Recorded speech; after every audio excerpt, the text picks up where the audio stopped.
It is time to look at the big stories of the week with the boss lady herself. Joining me live is CEO of Small Business Women Australia, Amanda Rose. How are you? I'm well, how are you? Very good. And Anthony Albanese became the first sitting Prime Minister to march in the Mardi Gras last night, which was great news. Did he get his outfit right? Oh, look, I was very underwhelmed.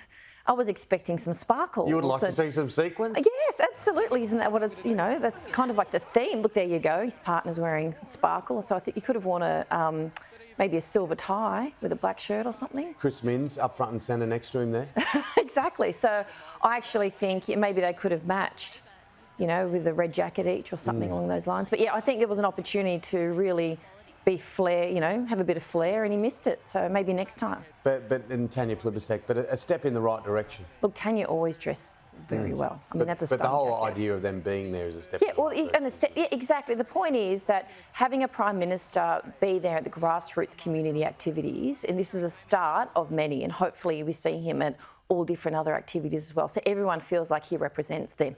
Yeah, and on the subject of people turning up, you and I were both at the Parramatta State of the City Address on Friday. We're both Westies, Western Sydney people. Yes. Now, it's a very important event ahead of the state election in just a few weeks' time.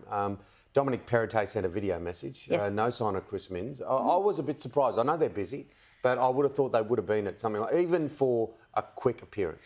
Well, that's true, because often they are at that exact event, and it's been going on for a while now. So I think potentially they're looking at the polls and realising this group of people probably will already know who they're voting for. We need to go and look at those who are undecided. And this time around, there are more undecided voters than any other state election. Yeah, and look, in the sitting government's defence, David Elliott was there, but I was just a little bit surprised. Now, companies like Amazon Australia are experiencing enormous growth.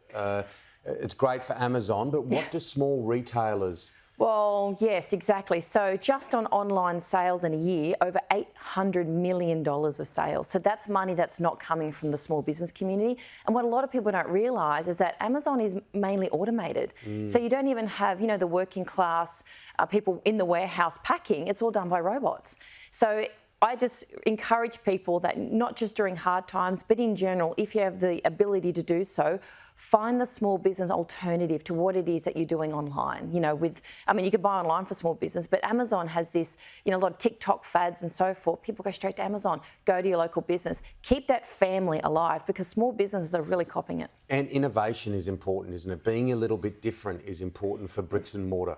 It is, and the thing is, a lot of people, during lockdowns, they all went online, which is great, but they're struggling. A small business does not have the funds to be able to innovate the same as Amazon or be able to advertise the same as they can. So we have to put in the effort to go and find that. Yeah, and they need to be clever. You have to be, because people will come to you if you can get their attention. And referrals as well. It's a bit like news stories, a bit like media. When I remember talking to young people, just say the way to get attention is to do something a little bit different. Yes. Break a world record or do something like that. Now, Labor's proposed changes for Australia's superannuation system. Some people are saying it's class warfare. What do you think? Well, this is interesting. So firstly, they said they weren't going to do anything, and they are. But it's packaged, they're packaging as we're helping the people, the poorer people, when if they really wanted to help those who need help, they need to increase the age pension. But this is really an attack on, I would say, small businesses. So a lot of people build their small business and sell it and put that money into their super, self-managed super fund. So hardworking people have invested in their super, and now they're saying, you know what?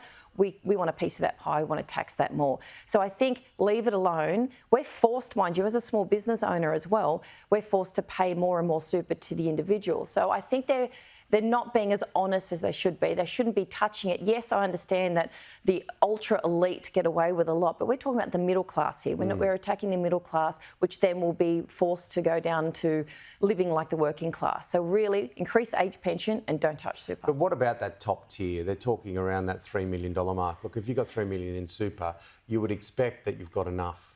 Well, that's right, but they still won't be earning. They still will not have the same amount in their pension when they retire as the politicians will when they leave. So they're living off the taxpayer fund with their pension, and that's okay. So I think if you're going to cut someone else's pension in the future that they've invested in personally, then you need to cut yours as a politician. Tell me more about the future of women in Western Sydney Summit. Oh yes, so we have a sold-out summit on International Women's Day for the future of women in Western Sydney, and KPMG, Endeavour Energy, and New South Wales Government are our biggest supporters, and it's about putting young girls and women at the seat of the table where decisions are being made, especially in Western Sydney, which we know at election time everyone wants a piece of. In fact, we have politicians trying to get into this event because women have said that they're undecided who they're voting for. But we just decided, you know what, we need to actually have the minds of young girls design the future of our state. And most importantly, you're off to see Snoop Dogg next week? I am off to see Snoop Dogg next week. Look, let's face it, that was the music we grew up to, right? 90s R&B. So I might be a little tired, though, by the time he gets on. I think I'm slightly older than you. I was more metal as anything in Mondo Rock, but we'll do this again next week. Absolutely.